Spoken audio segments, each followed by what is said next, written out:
Hello friends, आज के इस वीडियो डिस्कशन में हम 16th ऑल इंडिया बार एग्ज़ाम से रिलेटेड इंपॉर्टेंट 50 क्वेश्चंस को डिस्कस करेंगे। जैसा कि आप लोगों को पता होगा कि आपका 31 अक्टूबर 2021 को 16th ऑल इंडिया बार का एग्ज़ाम है। तो ये क्वेश्चन इंपॉर्टेंट क्वेश्चन है और आप चाहें तो इन्हें नोट डाउन भी कर सकते हैं। कुछ क्वेश्चन इसमें रिपीटेड हैं, कुछ केस लॉज हैं, तो वीडियो को एंड तक देखना। और इससे पहले भी मैंने काफ़ी सारे MCQs अपने चैनल की ऑल इंडिया बार एग्ज़ाम की प्लेलिस्ट में डाले हुए हैं। आप लोग जाके प्लेलिस्ट चेक कर लीजिए ऑल इंडिया बार की।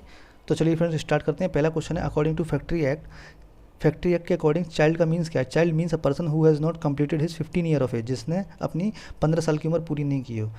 तो इसका ऑप्शन हो जाएगा क्वेश्चन नंबर 1 का ऑप्शन ए। अगला क्वेश्चन है, the UNCITRAL model law and rules do not become part of arbitration act so as to become an aid to constitute the provision of act held in case of. अब ये किस case में held हुआ था?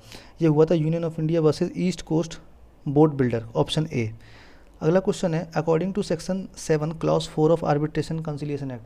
अब आप arbitration conciliation act का bare act उठाइए और उसमें सेक्शन 7 क्लॉज 4 देखिए। तो arbitration agreement is in writing. कोई आर्बिट्रेशन एग्रीमेंट राइटिंग में होता है तो उसमें क्या क्या कंटेन होता है? तो इसमें ये तीनों ऑप्शन इसमें सही हो जाएंगे।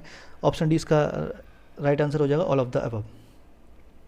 अगला क्वेश्चन है, waiver of right to object deviance from arbitration agreement is mention. अब आर्बिट्रेशन और कंसिलिएशन एक्ट का आप सेक्शन 4 पढ़ेंगे तो उसमें आपको ये वाला प्रोविज़न मिल जाएगा। Question number 4 option B. Arbitration act 1996 repeals. Arbitration act जो है वो किसको रिपील करता है? 1996 का जो एक्ट आया वो इन तीनों ही एक्ट को रिपील करता है। तो ऑप्शन इसका डी आंसर हो जाएगा, ऑल ऑफ द अबव। अगला क्वेश्चन है, सेक्शन 265A टू 265L, यानी धारा 265A से लेके 265A से 265L तक, जो कि CRPC के चैप्टर 21 में डिस्कस किया गया है, वो किससे रिलेटेड है? वो प्ली बार्गेनिंग से है, option D. Question number 6, section 14A inserted by the specific relief amendment act 2018 relates to. तो ये किससे रिलेट करता है जो सेक्शन 14A इंसर्ट किया गया? ये power of the court to engage expert, question number 7 option A. Question number 8, parliament में by law establish administrative tribunal. अब जो एडमिनिस्ट्रेटिव ट्रिब्यूनल है वो किस आर्टिकल में इस्टेब्लिश की जाती हैं? ये आप कॉन्स्टिट्यूशन का बेयर एक्ट उठाइए और उसमें कमेंट बॉक्स में इस क्वेश्चन का आंसर बताइए। The Bar Council of India has to lay down the standards of professional conduct. अब इसका ऑप्शन हो जाएगा क्वेश्चन नंबर 9 का ऑप्शन बी। अगला क्वेश्चन है, according to section 49 of advocate act the Bar Council of India has power. अब Bar Council of India के पास जो सेक्शन 49 में कौन कौन सी पावर बताई गई हैं? ये तीनों ही पावर बताई गई, तो इसका ऑप्शन हो जाएगा डी। अगला क्वेश्चन है 11 नंबर, रिक्विसाइट्स ऑफ वैलिड अडॉप्शन। अब जो वैलिड अडॉप्शन बताई गई हैं Hindu adoption and maintenance act में, तो सेक्शन 6 में जब आप देखेंगे तो उसमें आपको हिंदू एडॉप्शन और मेंटेनेंस एक्ट के सेक्शन 6 में वैलिड एडॉप्शन की जितनी भी शर्तें हैं वो आपको मिल जाएंगी। तो सेक्शन 6 इसमें आप उठाइए हिंदू एडॉप्शन एक्ट में, उसको रीड कीजिए। अगला क्वेश्चन है, according to Muslim women protection of rights on marriage act 2019 any pronouncement of talaq is defined under the act by a Muslim husband upon his wife by words either spoken or written or in electronic form or in any other manner whatsoever shall be. अब ये void भी होगा, cognizable भी होगा, compoundable भी होगा। अरे वो ट्रिपल तलाक वाला आया नहीं था, है ना? तो ये ऑप्शन डी इसका राइट आंसर हो जाएगा।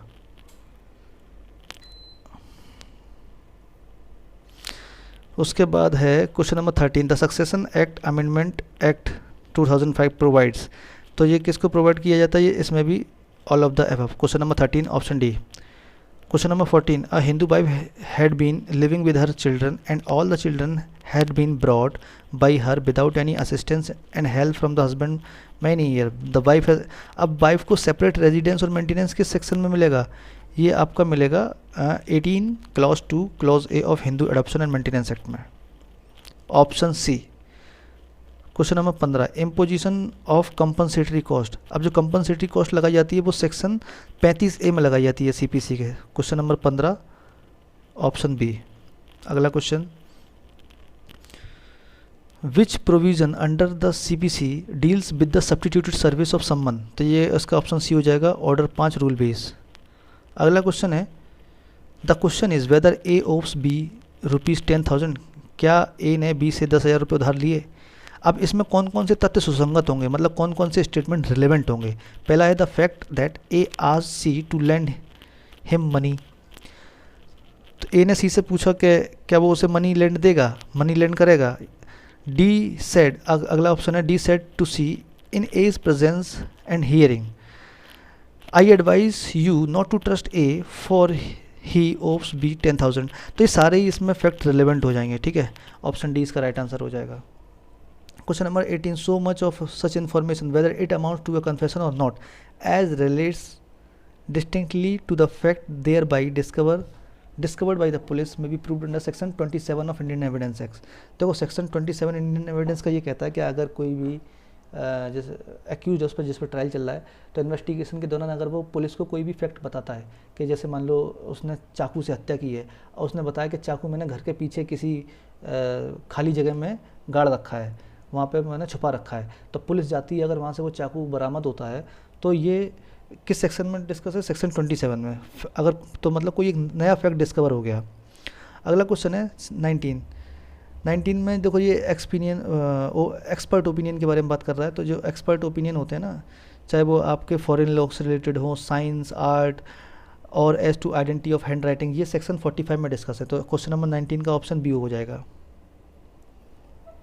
According to environmental protection act, environmental pollutant mean, environmental pollutant का मतलब क्या होता है। ऑप्शन सी देखिए इसमें, any solid, liquid or gaseous substance present in such concentration as may be or tend to be injurious to environment. Question number 20 option B, ये 15th all India bar में repeated question है। Question number 21, Peek versus Gurney, ये important question है, 2-3 बार आ चुका है ये वाला case law, ये फ्रॉड से रिलेटेड है। ऑप्शन बी इसका राइट आंसर हो जाएगा। Delivery of good by one person to another for some purpose, मतलब किसी भी सामान की डिलीवरी एक पर्सन से दूसरे पर्सन को फॉर स्पेसिफिक पर्पज़ के लिए अगर कोई करता है और जब वो पर्पज़ पूरा हो जाए तो वो रिटर्न कर देता है, इसे बिलमेंट कहते हैं। Section 148 of Indian contract act, section 148 में जब आप पढ़ेंगे तो उसमें आपको इस क्वेश्चन का आंसर मिलेगा। तो क्वेश्चन नंबर 22 ऑप्शन बी हो जाएगा, bailment. Question number 23, security for good behaviour from habitual offender, ये किस में डील है, 110 में, हैबिचुअल ऑफेंडर से। Question number 23 option B. Temporary, अगला क्वेश्चन है, temporary occupation of waste or arable land procedure when difference as to compensation exist is provide under section, ये किस में प्रोवाइड किया गया, ये है आपका ऑप्शन सी। अगला question, question number 25, suits by indigent person, अब ये किस में डील किया गया, किस ऑर्डर में। तो ये इस क्वेश्चन का आंसर आप कमेंट बॉक्स में बताइए, सीपीसी का बेयर एक्ट ओपन कीजिए और देखिए क्वेश्चन नंबर 25 का आंसर आप कमेंट बॉक्स में बताइए। अगला क्वेश्चन है, इद्दत अंडर मोमेडन लॉ, इद्दत का मीनिंग क्या है, attaining the age of puberty, तो इसका आंसर हो जाएगा C. Under the Christian Marriage Act, अगला क्वेश्चन है, under the Christian Marriage Act the marriage registrar for any district is appointed by, इसे स्टेट गवर्नमेंट अपॉइंट करता है। Question number 27 option A. अगला क्वेश्चन है, द वर्ड ओम्बुड्समैन, ये कहाँ से आया वर्ड ओम्बुड्समैन, स्वीडिश एडमिनिस्ट्रेशन से आया है, तो इसका ऑप्शन हो जाएगा क्वेश्चन नंबर 28 ऑप्शन सी। अगला क्वेश्चन है, under section 3 of commission of inquiry act 1952 and inquiry commission, inquiry commission का गठन कौन करता है, सेक्शन 3 इंक्वायरी एक्ट के according, commission of inquiry act के अकॉर्डिंग, सेंट्रल गवर्नमेंट और state government. Question number 29 option A. Information technology act, IT act कब enact हुआ था, इस क्वेश्चन का आंसर आप कमेंट बॉक्स में बताइए, 2-3 बार आ चुका है ऑल इंडिया बार में। अगला क्वेश्चन है, government of India passed information technology act 2000 with objective, क्या ऑब्जेक्टिव था, to provide legal sanction to all transaction for e commerce, तो तीनों ही हैं इसमें, to facilitate electronic filing of all document to the government, तो option D इसका right answer हो जाएगा। Right to personal liberty includes, इसमें कौन कौन से राइट्स इंक्लूड होते हैं पर्सनल लिबर्टी में, right against custodial violence, right against public hanging, ये सारे ही हैं, ऑप्शन डी इसका राइट आंसर हो जाएगा। Question number 32 option D. अगला क्वेश्चन है, supreme commander of the defence force of India कौन है, president, option A. Retirement age of supreme court कितनी है, 65, ऑप्शन डी। एक मिनट, 34 ऑप्शन डी। अगला क्वेश्चन है, CrPC is a subject of, कौन से सब्जेक्ट में आता है, कंकरेंट लिस्ट में, option A. Bailable and non bailable offences has been defined under section 2A of CrPC, option A. अगला क्वेश्चन है, question number 37, under section 21 of CRPC special executive magistrate may be appointed by, ये state government, option D हो जाएगा। Police may carry out personal search on an arrested person, तो personal search section 51 में बताई गई CRPC के। Question number 38 option C. Kashmira Singh versus state of Punjab is a leading case on, जो Kashmira Singh versus state of Punjab का जो लीडिंग केस है वो कन्फेशन से रिलेटेड है, मतलब को एक्यूज अगर कोई कन्फेशन करता है अपने और अपने साथी के अगेंस्ट, उससे रिलेटेड है। और ये क्वेश्चन एक दो बार पहले भी आ चुका है, तो इस क्वेश्चन को घुमा फिरा के पूछ लेते हैं। जैसे पहले क्वेश्चन आया था कि जॉइंट ट्रायल में जो एविडेंसरी वैल्यू होती है कन्फेशन की को एक्यूज के द्वारा, तो उसका क्या इफेक्ट रहता है, तो इस क्वेश्चन को आप रट लीजिए। The power of under section 159 of CRPC can be exercise by a magistrate. इस क्वेश्चन का आंसर आप लोग कमेंट बॉक्स में बताइए सेक्शन 159 को पढ़ के। अगला क्वेश्चन है statement recorded during investigation under section 161 can be used. जो भी स्टेटमेंट 161 में रिकॉर्ड किए जाते हैं वो कॉन्ट्राडिक्ट, विटनेस को कॉन्ट्राडिक्ट करते हैं आगे, ठीक है, for contradicting the witnesses. Power of taking cognizance of offence by a magistrate of first class और second class is provided under section, ये 190 में दिया गया। CRPC का सेक्शन 190 आप पढ़ेंगे तो उसमें मिलेगा। जो भी मैजिस्ट्रेट फर्स्ट क्लास या सेकंड क्लास के मैजिस्ट्रेट होते हैं वो सेक्शन 190 है CRPC का, उसमें संज्ञान लेते हैं। अगला क्वेश्चन है एडिशन और alteration of charge is provided under CRPC। अब ये किसमें बताएगा, सेक्शन 216 में। 216 में आप चार्ज को अल्टर कर सकते हो या कोई चार्ज ऐड किया जा सकता है। नेक्स्ट क्वेश्चन है which section of specific relief act prohibits filing a case against the government. सरकार के विरुद्ध आप केस नहीं कर सकते, तो वो किस सेक्शन में बताया गया है स्पेसिफिक रिलीफ एक्ट के, सेक्शन 6 में। पेटेंट एक्ट कब कानून बना, 1970 में।